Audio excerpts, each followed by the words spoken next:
Good morning. It is Thursday. I know it's Wednesday then. It's Thursday. How are we, squad? How are we? Say hello to me. Jump in the comments if you are watching. And remember, if you are watching on replay, to put hashtag replay for me. But it's Thursday. We've nearly finished another week. And what have you done this week? What have you done this week to make it count?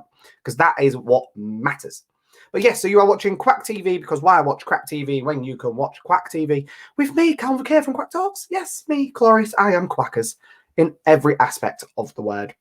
But how are we doing? I've busy week this week. I think I said this yesterday. Really, really busy week. I feel like I finally got back into the flow of it after the new year. I know it's been quite slow off the mark for a lot of people. But it really has been nice to finally just get back into the swing of it and do everything. Also, if you are watching this on replay, or depending where you are watching it, you can catch us on my Facebook page, our Facebook group, The Duck Pond, which is private. Make sure you're in it. Join it there. It's on YouTube, and you can catch it on LinkedIn. If you are watching it via my Facebook page, or you can get to that, which is just Kwak Talks, you can share it from there to wherever you need to share it to, so anyone can watch it far and wide. Let's make this international, people, and I need the paycheck. So, today's guest, before I bring them on, I cannot wait for. They're a good friend of mine, been a good friend of mine for a good while now. We've competed together, we've done several other things, and I've got a feeling they might be a little bit shitting themselves, because I don't think they normally do things like this. So yeah, I can't wait for that this morning. But before we get started, as we know, every morning I will go through different things such as days of the year, Google Trends if there's anything to mention, hashtags to use, weird and wonderful news. Sometimes I mention chart music, sometimes I mention the weather. It depends what mood I am feeling that morning. Before we go into that, do you like my new microphone cover?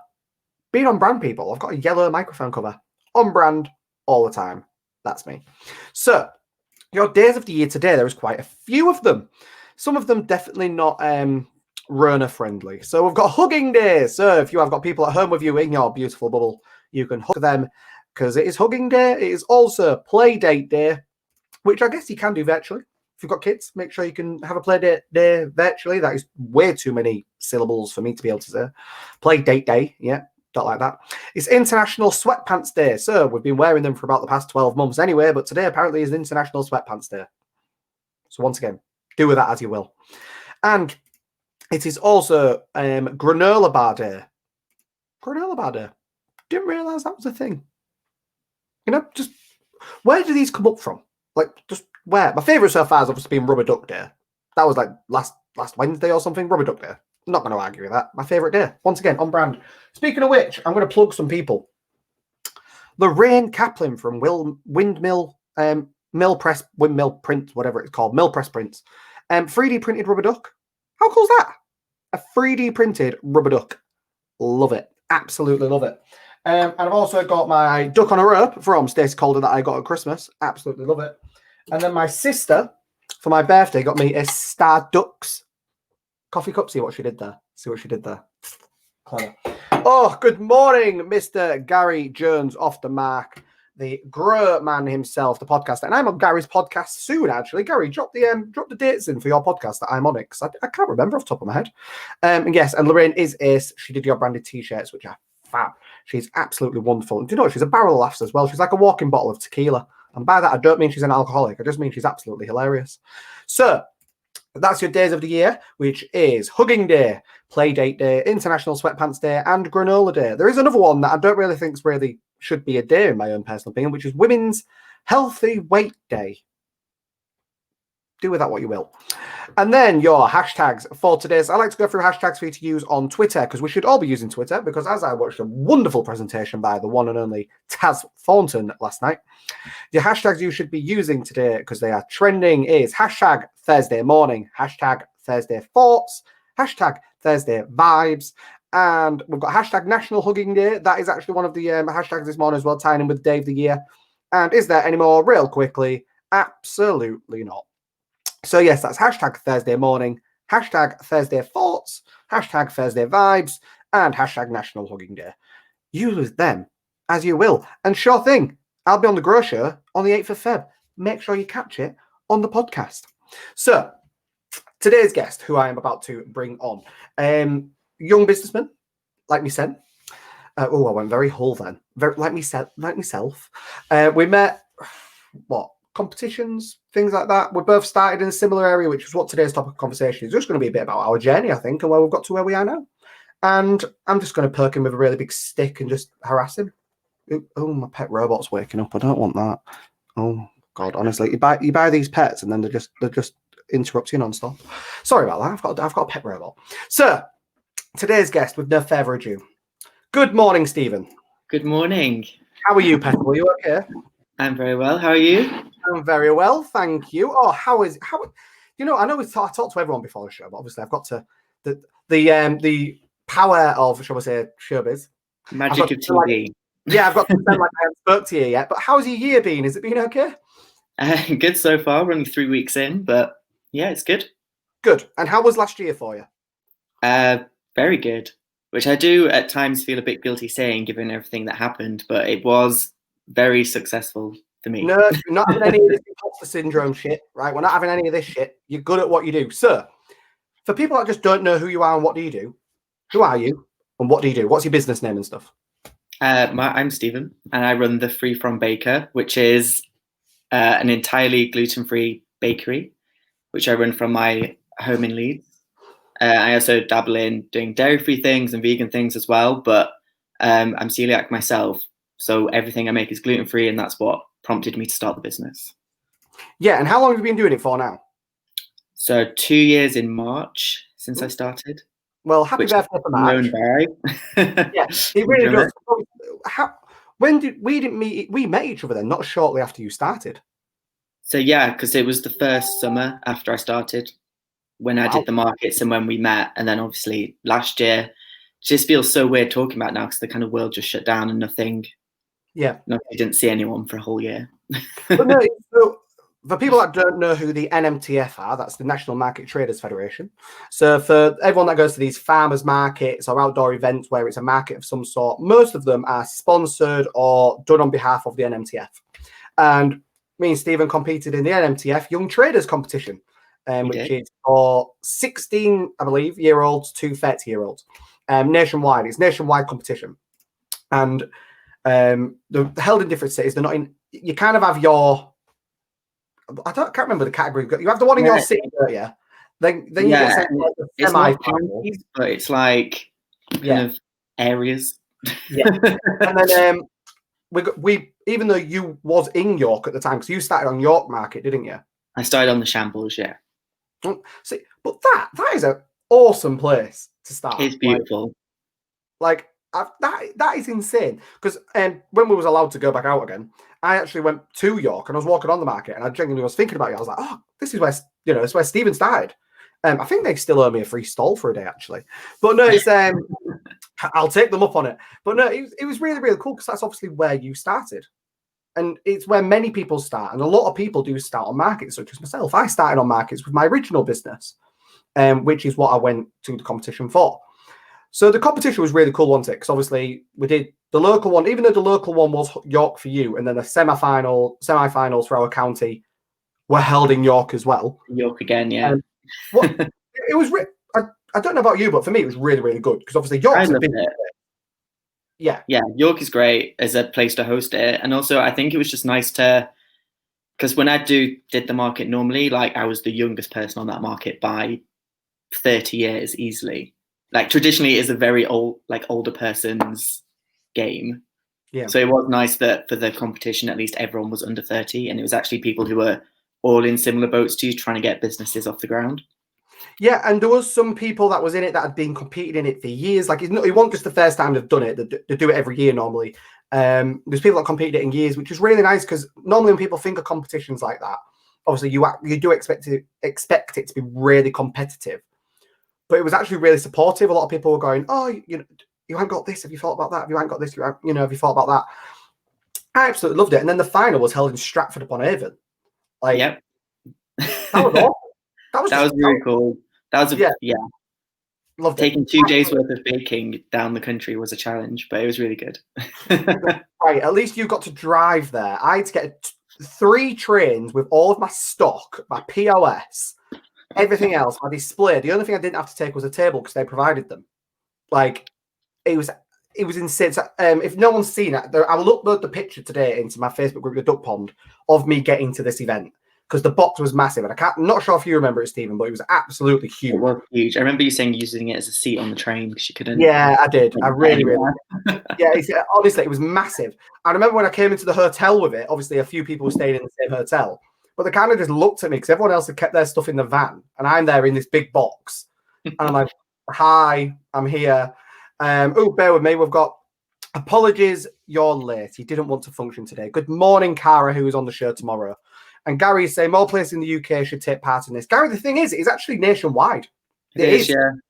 It's nationwide, and the final for the full country was held in Stratford. And it was really, we was quite lucky that our local council, 3 people from Hull got to go, and they paid for our travel. We had to pay for our hotel.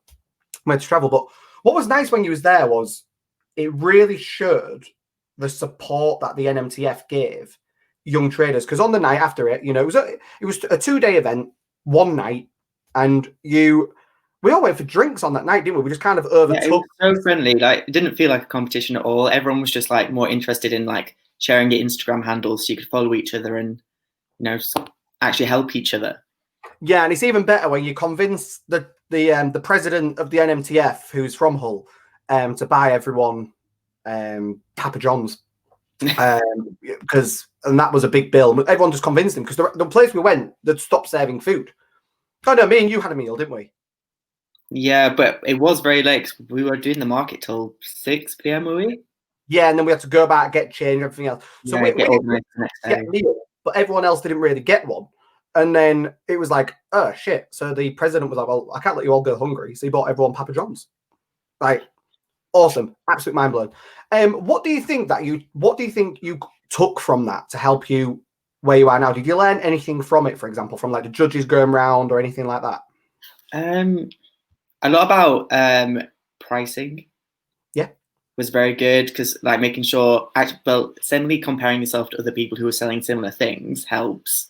But also when the judges came around and actually giving you like actual advice, because I just started this business in my kitchen. Like I don't really know much about running the business. Yeah, that makes sense. Like the baking side, I've got bossed, but the actual business running side is kind of more of like I just make it up as I go along. If I find something I want to do or reach a problem, I look it up on the internet and try and just stumble. And obviously, I'm at the end of the phone as well if you get stuck. You know what, right? But no, so it was really cool. And what I learned about it there, which then I ended up talking to the judge about because I spat my dummy out, was they ripped into me for like not having prices and things like that. And then with that, one of the people from the NMTF went, tell the judges that you've come here on train with all your stock and everything. And they'll take that. And I did. And with that, the guy came back and he was like, I did not know you came on the train with all of that. And when I say like POS people, I had a complete wooden display board with shelves and everything that I put in this box with all my stock and carried it. Like, it was insane. But it was really, really picturesque where it was. We were just outside the theatre. Like the Shakespeare Theatre, wasn't it? Yeah, right out the front. It was by the river. It was beautiful. And the weather was insane. Yeah. I think the second day it got a little bit windy at one point or something, but like we was blessed. Like we was completely blessed for the whole weekend. And what was nice personally for me was I actually had a lady come up. She went, I've bought from you online.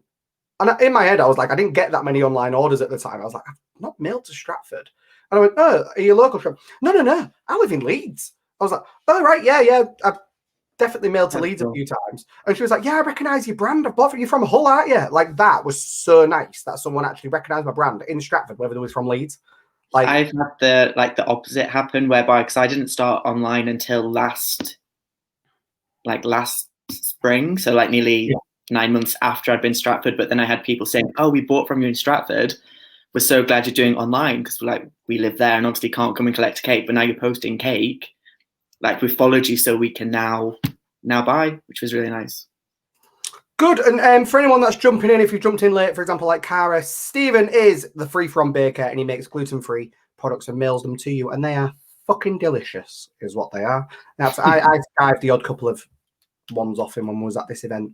But no, so, one of the things when we talked about, after we stayed in touch after it, and we was talking about like marketing, like you're saying, when it came to the business side of it, you didn't really even now, maybe you sometimes you're a bit like, I don't really know what to do with that or anything. And I was talking about you're sending boxes to people. You need to get as much promo shit in there as you can. And then I asked you before we did this, and you're still doing it, which is really, really cool. And obviously, you've got like what? I just saw 3,000 likes on Facebook, Instagram 5,000. Did you say? Yeah, 8,000 combined. Christ, Maybe more like 8,500 now, but yeah. Throw the extra 500 in there. Why not? But no, and then you've done some awesome things. Obviously, you featured on BBC Radio York. Yeah. And then you competed in a competition. We was trying to find the picture, but we couldn't find the actual picture to show everyone. But you competed in a competition where you made a cookie of York Minster or something? Yeah, gingerbread York Minster. So I was on, it was last, it's not, I can't even say it was last Christmas anymore because it was Christmas before now. 2019, I was on Kirsty's Homemade Christmas for the Gingerbread House episode, and I made a meter-long replica of York Minster. Fucking hell. How big's your oven? It took me, I think it was something like 20 odd trays of gingerbread, 50 odd pieces. I can't remember. I used to have it all memorized, but yeah, it was insane. And I had you made all your pieces before you went, and then you had 6 hours to assemble it whilst they filmed you do it. But it was filmed in Devon, so I had to take all the gingerbread down to Devon. I didn't know that.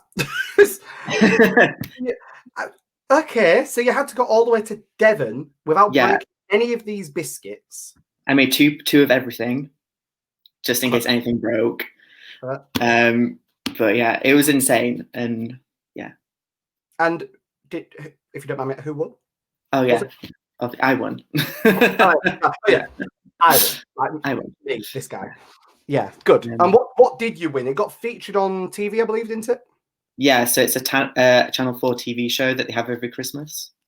And it's on like for the 2 weeks leading up to Christmas, and every weekday evening they have a different Christmas themed competition. So I was on the Gingerbread House episode. Love it. So we was talking about Valentine's Day before you came on. You're still ironing out what you're going to do for Valentine's Day. Ironing out the details, which is usually what I do. Yeah, you're running out, just pointing out you're running out of time, bitch. Like you're running out of time. But no, so what's your favorite things that you bake? Do you have any favorite things that you enjoy doing? Oh, that's hard. I like. I have favorite things that I like to eat, like my millionaire's brownie and things like that. Like the cake pops that I make are really popular, but I wouldn't really say they're my favorite thing to make because they're a bit of a faff to make. But people love them the most, so obviously I just, they sell well. So you might as well keep making them. Yeah. But no, that's really cool. And obviously people can get an absolute array of stuff. So do they order via your website or? Yep. So I do a full restock on the website every Friday at 7 p.m. and it's first come, first served. And I usually sell out within an hour or two. And then I bake the following Monday, Tuesday, Wednesday. Fucking hell, man. So this is literally the point of like, this wouldn't have got as big, as fast, would you say, without starting on the markets? No, because it's the only way to get, when you're, running a baking business, you need to get your name out there. Like someone will come and buy a £2 cupcake off you on the market and then order a £50 birthday cake. But they don't know you exist unless you get out there to start with. Yeah, and then meeting people doing the markets. Then they bought online when I started online during the lockdown. See, this is what markets do. So obviously, like I said, I started on markets as well. I tried all of the different types, the craft fairs. I also did markets. I did car boots. I did everything until I found the one that worked for me. Then I kind of found my style a bit and then went with that. And it is because, I remember my very first day of trading, like on the way there, popped 2 tires because we crashed. A friend came and picked me up, still took me to the event. So I had to pay £120 for 2 new tires. I had to pay £25 for the stall. I had to pay for obviously all the stock I was selling. And I didn't sell anything all day until I was packing up. One lady came back. She went, "Oh, can I have a bottle of that, please?" Oh, yeah, of course I can. I made £5.50. But for me, that was my very first ever day trading. I was like, I've made £5.50. That's what matters. That I've made £5.50. And that was the insane kind of part. It was like, shit, people actually want this, what I'm selling. Whether it's one person spending £5.50, it happened and it worked. Yeah. And, you know, it's like you're saying, you need to get your name out there, especially because, you know, my background's food industry, but the food industry is so dominated, especially now with Facebook. You know, there's a lot of people that sell from home and things as well. Yeah. You've done great at making yourself stand out. Absolutely great. So, but Stephen, right, we're going to end up wrapping up in a moment. Where can people find you? Where can they find you? So on Facebook or Instagram is at the Free From Baker. And if you want to buy treats, thefreefrombaker.com. Tomorrow at 7 p.m. Tomorrow at 7 p.m. You've only got an hour. Like, you've literally got an hour to buy your shit. Right. So let me just put this hashtag on. The favorite things usually sell out like much sooner. If you're on after an hour, you're getting the dregs. Like, if you're on after an hour, you're literally getting the burnt bit at the end of the tray. No, absolutely love it. Stephen, thank you so much for coming on. Don't go anywhere. I'm just going to kick you backstage. We'll have a quick witter afterwards. All right. Cool. All right. I'll speak to you in a minute. Oh, I love that guy. Absolutely love him. I love his partner as well. Really lovely couple. So that was Stephen, the Free From Baker. Absolutely loved it. And this is why I'm really loving doing Kwak TV. So I'm getting to catch up with people like Stephen, getting to talk about people's stories that maybe they're reaching an audience that would never have reached before. And Stephen isn't into networking like predominantly most of my connections are people in my Facebook group and things like that. So it's really, really cool that he's got a platform to promote himself on. So if any of you want to go on Kwak TV, let me know. I've got like the next 3 weeks booked, but I can keep going. I've got the rest of the year. I can get you all on it. I will make space. I will get you on. So if you want to come on the show, just send me a message, pop it in the comments, and we will get you on. But until that note, tomorrow, I've got the one, the only Cara Wood. And it's going to be absolute carnage. And I cannot wait. So tomorrow, I've got Cara Wood, 9:30 on Kwak TV, because why watch Kwak TV when you can watch Kwak TV? It's been me, Calvin Kerr, and I'll see you tomorrow.